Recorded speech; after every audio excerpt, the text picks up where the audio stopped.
એક છોકરી મરી ગઈ, 12 વર્ષ સેવા કરી, ઓફ થઈ ગઈ.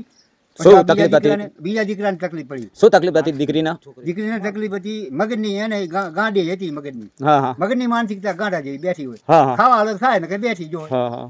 અને ખાવા હાલે તો ખાય ને કે બેઠી જો. આ ભાઈને કેટલા આ વર્ષથી બચ્ચાને ઈ તકલીફ, હાડકાનો રોગ અને મગજનો, હમ.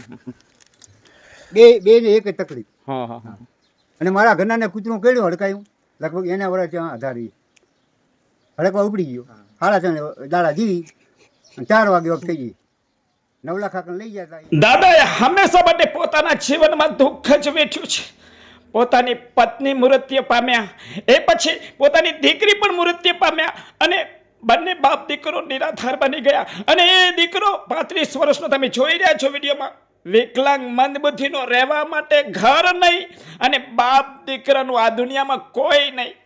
તો દરેક મિત્રોને વિનંતી કરું છું કે મિત્રો, આ પરિવારના જીવનમાં આપણે એક સુખનો સૂરજ ઉગાડવો છે. તો યથાશક્તિ પ્રમાણે ફૂલની તો ફૂલની પાકડી મદદ કરો અને આ પરિવારનું ઘર બનાવીએ. જય માતાજી.